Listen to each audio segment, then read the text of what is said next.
என் ஒய்ஃபுக்கு கூட தெரியக்கூடாது. சரிங்க சார். இதை சொல்லிவிட்டு தீபக் அங்கிருந்து கிளம்பினான். உண்மை என்ன, ஏன் கமிஷனர் அவனை சார் என்று கெஞ்சினார்? அவனிடமிருந்து உத்தரவுகளை பெற்றார். ஒரு ரகசியம் உள்ளது, அது உங்களை ஆச்சரியப்படுத்தும். ஒரு கார் வந்து நின்றது.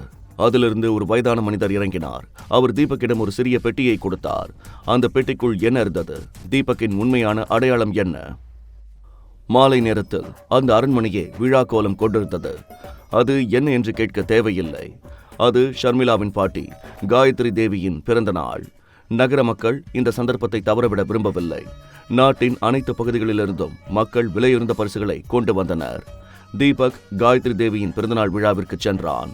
தீபக் விழாவிற்கு வருவான் என்று ஷர்மிளா சற்றும் எதிர்பார்க்கவில்லை. நீயா? உன்னை யாரு போலீஸ் ஸ்டேஷன்ல இருந்து வெளியே விட்டது? பேசாம நீ அங்கே செத்து போயிருக்க வேண்டியதானே. நான் எதையும் திருடல. நான் நகை கடைக்கு வெளியில தான் இருந்த. போலீஸ் என்ன புடிச்சிட்டாங்க. நான் நிரபராதிங்கிறதுக்கான ஆதாரத்தை கொடுத்துட்டு தான் வெளியே வந்திருக்கேன். சரி. இது என்ன கிஃப்ட் வாங்கிட்டு வந்திருக்க? அசிங்கமா இருக்கு இந்த பேக்கிங். ஒரு சிறிய பெட்டியில் தீபக் என்ன பரிசு கொண்டு வந்தான். போலீஸ் ஸ்டேஷனில் தீபக்கிடம் பெட்டியை கொடுத்த அந்த வயதான மனிதர் யார்? பேக்கிங்கை பார்க்காத, உள்ள என்ன இருக்குன்னு பார்த்தா நீ ஷாக் ஆகிடுவ. முழு வீடியோவை பாக்கெட் FM தமிழ் யூடியூப் சேனலில் கண்டு மகிழுங்கள்.